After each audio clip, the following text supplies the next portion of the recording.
Hi, and welcome everyone to this very first press conference here in Zurich. We are very pleased to be welcoming the English team. Translation will be available to all of you in English, French, and German. There is an app with instructions on the side for you as well. There's headphones on the table. We are pleased asking you to raise your questions in those languages so everyone can understand them. Please state your name and media. And now it is my pleasure to open the floor to Sarina Wiegman and Leah Williamson. Thank you. Yeah. Thanks for joining us, everyone. We really appreciate it ahead of tomorrow's fixture against France. As UEFA said, we'll take questions from the floor. If anyone would like to raise their hands. Anton, we'll begin with you. If you can introduce yourself with your name and the outlet you're working for, that would be appreciated. Anton from Sky Sports. That's new.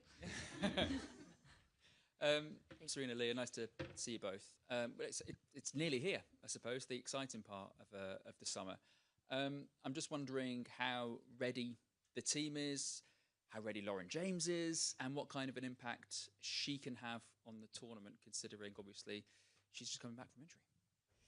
Yeah, the team looks really good. I think we're ready. We had our last session this morning and everyone came through well. I think we had some good weeks where we trained and we could do some tactics. And I think we're very well prepared. You see the bonding in the team. We've worked really, really hard. And I definitely think we're ready to go tomorrow.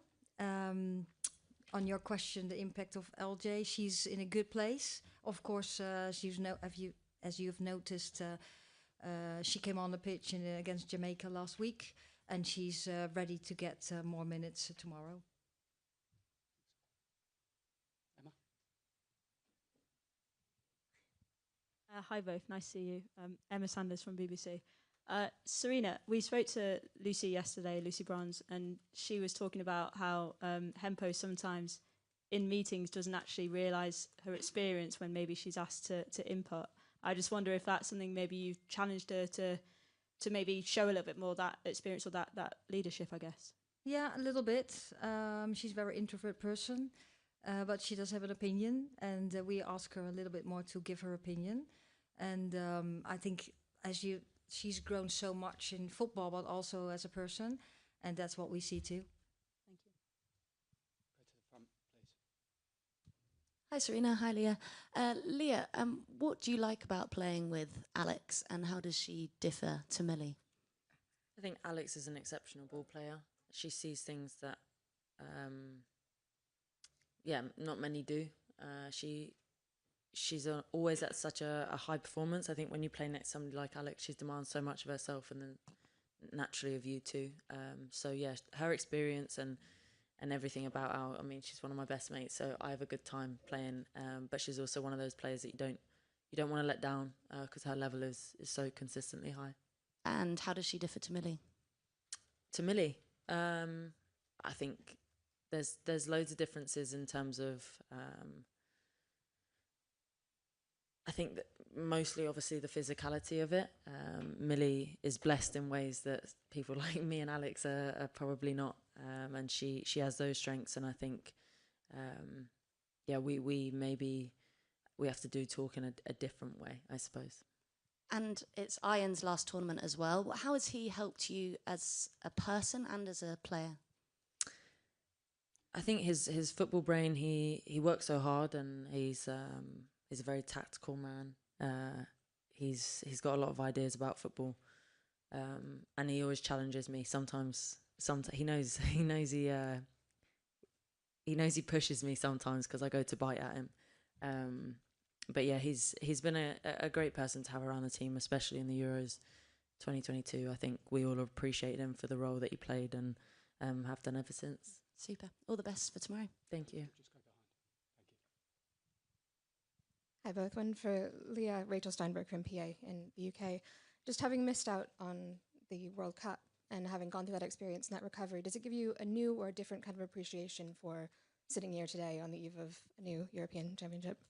Yeah, I've probably held some anxiety, I suppose, up until this moment, just because I wanted to be here and I wanted to be with the team. I wanted to experience another tournament for England. And and being away from home. It's special when you come to another country to represent your country, and yeah, just take everything in. It's a bit different to England in 2022. So I'm just taking everything in. I'm very excited, but also so much has changed. So I'm intrigued to come back and enjoy that tournament football. I suppose you can look at this as a title defence and trying to do this a second time, but it would also be a first away from home. And I suppose, to both of you, are you looking at this as an opportunity to do something you haven't done before, in that you can now do this somewhere else, away from home turf, with obviously a lot of fans coming in, but away from home? Yeah, I think so. I think it's, again, new territory, and we've, you explain it very well, not necessarily looking at it as a defence, but a new challenge and a new opportunity to do something new. So, yeah, we take any challenge that comes our way, but it's more about focusing on the day-to-day, and that's always a dream. Every team in the tournament has a dream, but I suppose nobody really connects to it. Amelie Stiefert at ZDF. Leah, a question. You've had quite a journey with your coach the past years. How would you describe her work? How is she inspiring the team? Sarina. Yeah. Just clarifying. Affiliate. We've always said from the start, Sarina is she's a winner. She doesn't like to lose. She wants to do things the right way. She's a good person. So as a player, you want to respect the person that you play for, which we do, and you want somebody that's going to push you and challenge you. And I think we had some hard conversations over the last couple of years of different stages of, say from my personal experience where I was at, highs, lows, and always trying to get the most out of somebody. So I think first comes the respect for her as a human, as a coach. To know that somebody's done what they've done and to have them on your team is comforting, to say the least. Thank you. If you would like to ask a question, please clearly raise your hand. Yes, we'll go. Thank you, Paul Saff from UEFA. For Sarina, you mentioned Millie Bright earlier, obviously a central defender that's normally there that is missing. Obviously for France, we've been so used to seeing Wendy Renard in defence for so many of these years. We've got a different central defence now. How much do you think that changes how France play, what challenge they pose to you, the fact that Wendy Renard is there, they have a different defence, different kind of lineup for this tournament? Yeah, I think they have played lately some games without her. She has not always been available. Of course, things have changed over time for them. And she's not in the team now. And yeah, I'm not in there. I don't have the context. And I was not there in their group or in their bubble. But what I see, like, she's an absolute legend. What I've seen, they have been trailblazers also with Le Sommer. They've been legends for France for the women's game, and they've been trailblazers. And and they still are, even though they're not here. Hi, Sarina. Hi, Leah. Kit from The Times. Sarina, can I just check on LJ? Would she be fit enough to start the game potentially tomorrow? Would it still likely be a roll off the bench like it was against Jamaica? Well, I'm not going to give you the lineup, but she played 30 minutes last week, so she can play more than that. So I think that will say enough. Okay, thank you. Thank you, Kip. We'll take questions this side. We'll go to Luke with his. If you put your hand up, Luke. Thank you. Luke Edwards, Daily Telegraph. How do you feel about the pressure and the expectation? Because the Lionesses have done so well going right back to 2015, have reached the minimum of the semi-finals in every major tournament. How do you handle that expectation and that pressure? Well, actually, for me, it doesn't feel that different because it has always been there, high expectations. And we have high expectations for ourselves too. We just want to do really well. And yes, we know we're here and we know exactly where we want to go to, but we bring it back to, we have to be the best prepared. We have to have the best game plans and, if necessary, to be able to adapt to what we have in front of us. I think the team is in a very good place. They're really well bonded, and we just we have worked really hard, and we will keep working really hard in every single game and every single training session, and that's what you can control. So that's what we're going for starting tomorrow. Hi both, Tom from the Mirror. Leah, you've got a lot of teammates playing their first major tournament. What sort of advice have you given to them? How have you spoken to them about preparing them as someone who's been there and done it before? I think the game's changed a lot since the experienced members of the team played there first, like, you know, the whole landscape of women's football. So we have to take into account those things when we do speak to them. But I think it's given them as much freedom to enjoy the experience, but know that they're ready to perform and sort of make their mark on the pitch, and just trying to find that balance. I would never want anybody to come and be so anxious it consumed them, but at the same time we're here. You know, it's different. There's lots of shiny things when you come to a tournament and lots of experiences to be had, but ultimately the main focus is on the pitch. And I think based off of training, and I'm sure Sarina agrees, everybody's focus is football first, which has been great, because I think sometimes with players that have never been to a tournament, this is probably me when I went to my first, you have to keep them in line a little bit because they get a bit distracted. But there's no fear of that with these guys. Thank you. Thanks, Tom. We'll take a question from the gentleman in the cap. Thank you. Bonsoir, Julien Froment pour la radio publique française Radio France. Une question pour vous, coach. Quel regard vous portez sur cette équipe de France qui est en train de changer de génération? On l'a dit, Wendy Renard n'est plus là, Eugénie Le Sommer n'est plus là non plus. Quel regard vous portez sur cette équipe de France? C'est bon? Non?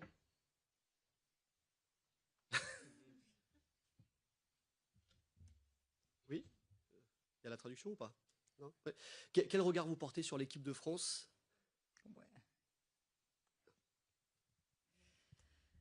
I still think I think the French team is still very, very strong. They have young players coming through, and of course Wendy Renard is not there, and Le Sommer is not there. They've been great players for the team too, and the coach picked other players. I think they're very talented. They have showed already too, and it's still a very powerful, quick team that can play really well. Thank you. Take a question at the back. Hiya, I'm Uma from TalkSport. I just wanted to ask, obviously it's been spoken about, a lot of pressure on you guys, but I wanted to talk about what it's been like in the camp. What have you done in your downtime to kind of enjoy being in Switzerland? I know Alessia Russo mentioned with her brother being on Love Island that you guys have been watching that, so I wondered if that was still part of the routine. The team have worked really, really hard, the staff, to make our environment as much of a home away from home as possible. It's been lovely. Like lots of social spaces, and I mean, whether or not this deteriorates as the tournament goes on, you spend every day together, but we're spending quite a lot of time together as it goes at the minute. Lots of Monopoly deal, cards, different games. We went out on a boat trip just to see the city that we were in on the day we arrived, so it's been nice. And there has been Love Island watching. It's the discussion around the table at breakfast. But yeah, we're supporting Giorgio, and then just trying to spend time together and relax as much as possible. But the staff, I have to give credit to the staff. They've done an incredible job setting that up for us.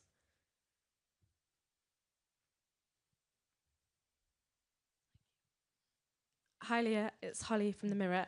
We've spoken to fans today who've been inspired to buy tickets after watching the Euros in 2022. And UEFA says that most of the games are sold out.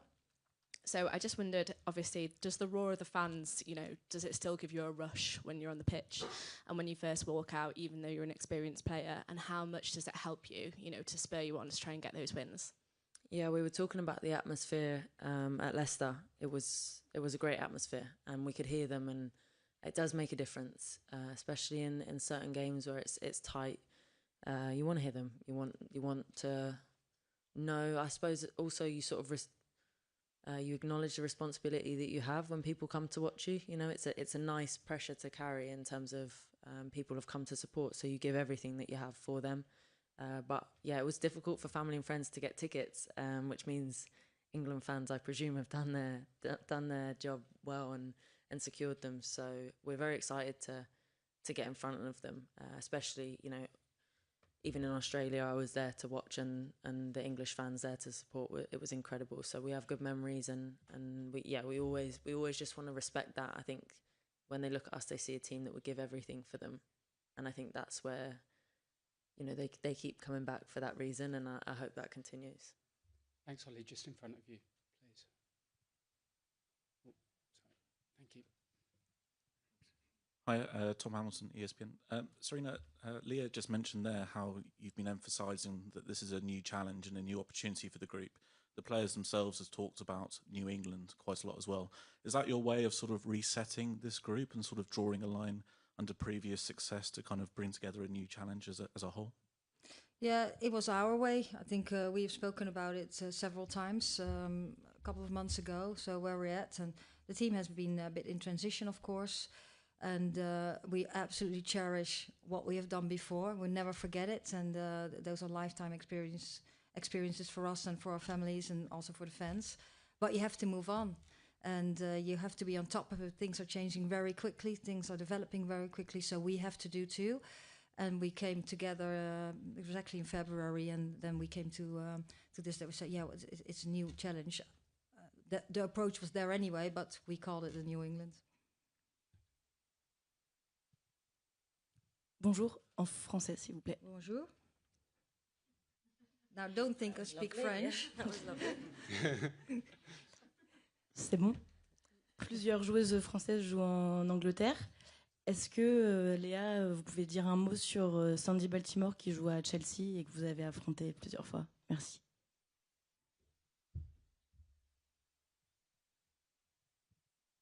Yeah, I think I always liked Sandy as a player, watching her before she came to Chelsea, and I think obviously I don't know her as a person, but she's played a few different roles for Chelsea this year, and I think she's shown her versatility. I know that she's got an incredible shot on her, and she's a very skillful player. So yeah, I've enjoyed the challenge of playing up against her at Chelsea this year, and yeah, we'll see tomorrow. Any final questions? If not, we'll thank you for your time, and we'll see you tomorrow. Thank you very much. Thank you. See you tomorrow.